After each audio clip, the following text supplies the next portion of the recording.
आपके पुराने सहयोगी है संजय मेहता, फेसबुक पे बहुत लंबा चौड़ा पोस्ट किया है, इनडायरेक्टली जो है आप पर बहुत आरोप लगाए हैं। राज्यसभा चुनाव को कोट करते हुए जो उन्होंने कहा कि आप बिक गए। यहाँ से सब मुस्कुरा कर गए, यहाँ से भले मुस्कुरा गए, अंदर मुस्कुराने वाला व्यक्ति बहुत कम है।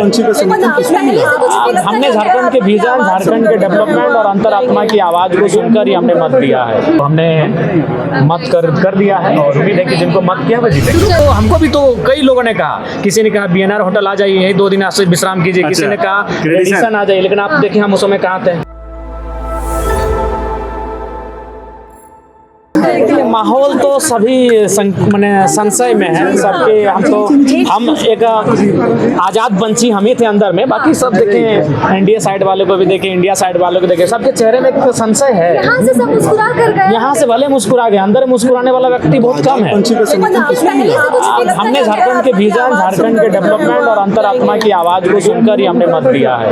आपने ये भी कहा कि दिल्ली में जो मेरी बात को रखेगा मेरे विधानसभा क्षेत्र। हाँ बिल्कुल, कई पहलुओं को जोड़कर मैंने मत दिया है। तो लोग अंदर आप जो बात चल रही थी कि हॉर्स ट्रेडिंग की, ऐसा लगता है कि कुछ पहले से फिक्स हो चुका है? देखिए हमें लगता नहीं, देखिए अंदर अब देखिए यहाँ ने अब जो पहले सोच के आया, हमें लगता है जो 1 सप्ताह पहले 2 सप्ताह पहले सोचा है तब कुछ खेला हो सकता है। क्योंकि अभी हाल फिलहाल इसलिए संभव नहीं कि सभी बड़े नेता कैंपेनिंग खुद कर रहे हैं। माननीय मुख्यमंत्री खुद अपने जो उनका वेटिंग हॉल है उसमें वो पॉजिटिव माहौल तैयार करके बैठे हैं। जो इंडिया साइड से हैं उनके भी तमाम बड़े नेता मोटिवेट कर रहे हैं और एनडीए साइड के भी हैं, वो भी अपने खेमे को मोटिवेट कर रहे हैं। तो मेरे हिसाब से सभी से भी हम तो जाके जहाँ जेएमएम का केबिन था वहीं पे बैठे थे। मुख्यमंत्री जी भी पूछे हाल समाचार, जयराम बाबू कैसे हैं, तो क्या चल रहा है, बोले हाँ दादा ठीक ठाक है। पूछे कि वोट किसको दिया? नहीं, उन्होंने ये नहीं पूछा, वोट के बारे में उन्होंने चर्चा नहीं किया, उन्होंने हाल समाचार पूछा। फिर कांग्रेस के कई मंत्री मिले, राधाकृष्ण जी मिले, दीपिका जी मिले, इरफान जी मिले, विधायक में अनूप जी मिले, श्वेता सिंह मिली और उन्होंने जी मिले या नहीं?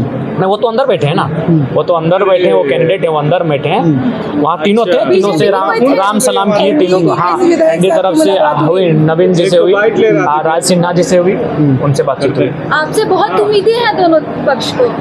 हाँ बिल्कुल, उम्मीदें तो हैं और मत तो एक जगह करना है, तो सो हमने मत कर दिया है और उम्मीद है कि जिनको मत किया वो जीतेंगे। चर्चा है नथवानी जी की तरफ झुकाव ज्यादा है, ऐसा मतलब सही है क्या?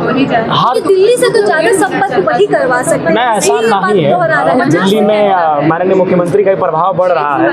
अभी इस पूर्व हम कह सकते हैं कि उत्तर और पूरब के जोन में एकमात्र हिंदी भाषी क्षेत्र में गैर एनडीए मुख्यमंत्री हैं, तो इनका भी प्रभाव है दिल्ली में। हाँ, इनका भी कद बड़ा है, तो ये भी करवा सकते हैं। आपके पुराने सहयोगी है संजय मेहता, फेसबुक पे बहुत लंबा चौड़ा पोस्ट किया है, इनडायरेक्टली जो है आप पर बहुत आरोप लगाए हैं।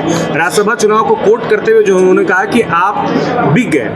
नहीं, देखिए बिकने के नाम पर हम वोट नहीं करेंगे और ये संभावना भी नहीं है। आखिर राज्यसभा चुनाव के लिए कोई कितना दे सकता है? 10 लाख, 20 लाख, 25 लाख, 30 लाख कितना दे सकते हैं? ठीक है, चलिए मान लीजिए 1 करोड़। विधानसभा चुनाव में हमारे पास 100 करोड़ का ऑफर था। ऑफर देने वाला छोड़ दीजिए ना, मेरा बस एक ही शर्त था। अच्छा, हम वो उतना चीजों को छोड़ दिए, कई सीटें जहां हम 50,000 60,000 वोट लाए थे, उस सीटों में कई लोग आए, उन्होंने कहा कि हम आपको 10 तक देंगे, 15 तक देंगे, उस सीट में प्रत्याशी हमको बना दीजिए। तो हम उस मोह को त्याग दिए हैं। आप बोल रहे हैं कि इस मोह में लग जाएंगे। चलिए, लोकसभा में आपको ऑफर आया, तो राज्यसभा में कितना का ऑफर? लोकसभा में नहीं, विधानसभा में। लोकसभा में कितना का ऑफर आया बता दीजिए। नहीं, राज्यसभा में ऑफर किसी से बात नहीं हुआ है, अपील हुआ है कि आप मदद करिए, आपको भविष्य में मदद करेंगे, भविष्य में लेके चलेंगे। इसी शर्त पर आप जो है वोट किए नाथवानी जी को? नहीं, ऐसा नहीं है। क्या बोले जी? हमने तीनों तरफ से अपील हुआ था, 3 में से किसी एक को हमने मदद नहीं, हमने अपना मत दिया है। जयराम जी, क्या लग रहा है कि नाथवानी जी अगर जीत जाते हैं तो झारखंड के सेंटीमेंट पर काम करेंगे? आपको भरोसा है इतना? देखिए, उनका तो 12 साल का कार्यकाल रहा है, अब तो आप लोग बताएंगे, उस समय तो हम लोग बच्चे थे, जानकारी नहीं है। लेकिन लोग कहते हैं कि गुरुजी इत्यादि भी उनकी सराहना करते थे उस समय जब उनका कार्यकाल था। लेकिन अभी वर्तमान में परिदृश्य बदला है। अभी आज के दौर में कौन काम करेंगे वो तो भाई उनके कर्मनिष्ठा पे निर्भर करता है। प्रणाल झा के बारे में एक बार भी आप चर्चा नहीं की। बिल्कुल कहे नहीं, आप पूछे ही नहीं, आप पूछ ही नहीं रहे हैं। आप जहाँ पूछेंगे वही बिल्कुल, वो भी एक जेंटलमैन है, बिल्कुल अच्छे व्यक्ति हैं, वो भी उनके भी समर्थक, उनके भी उनसे भी बात हुई, बहुत जेंटलमैन के व्यक्ति हैं और निसंदेह राष्ट्रीय अध्यक्ष खड़गे जी के सलाहकार रहे हैं, राहुल जी के करीब रहे हैं, तो काफी मंझे हुए व्यक्ति हैं। अगर वो भी शेडिंग हुआ है झारखंड में, मान रहे हैं आप? ये तभी आप मानेंगे जब आपको सीटों में अंतर दिखेगा। जैसे मान के चलिए इनको, अगर आप मान के चलिए 28-28 आ गया तो फिर ट्रेडिंग का कोई सवाल नहीं है। और अगर उनको 28 अगर नहीं, अगर इधर अगर ये 56 को 61 बोल रहे हैं, अगर 61 हो गया तो संभावना हो सकती है। और उधर 32 हो गया तब? हाँ, वो अभी 32 बोल रहे हैं। ट्रेडिंग हुई है ना तो जयराम जी 32 में तो फिर आप भी हैं। नहीं देखिए, हमारा ट्रेडिंग से कोई संबंध नहीं है। हमने कहा कि हम एक आजाद पंछी हैं, हम बिना ट्रेडिंग के आए। अगर होता तो हमको भी तो कई लोगों ने कहा, किसी ने कहा बीएनआर होटल आ जाइए, यही 2 दिन आश्रय विश्राम कीजिए, किसी ने कहा रेडिसन आ जाइए, लेकिन आप देखिए हम उस समय कहाँ थे? हम विशुनगढ़ में थे, हम मांडू में थे, हम बगोदर में थे। फोन से कांटेक्ट में हो? नहीं, फोन भी हम आपके सामने सार्वजनिक कर सकते हैं। हमसे किसी भी प्रकार का पिछले 2-3 दिनों में किसी से कोई संपर्क नहीं है। संपर्क भी था तो हमारे जो साथी हैं, जैसे आप मेरे करीब हैं राजलक्ष्मी जी, तो आपके माध्यम से था कि विधायक जी को बोलिएगा कि हमारा समर्थन करें। सीधा संपर्क टूट चुका। हाँ, हमने तृतीय भी दे दिया है। सेकंड प्रेफरेंस किसका क्या था आपका? तो थर्ड कौन था? थर्ड बता दीजिए।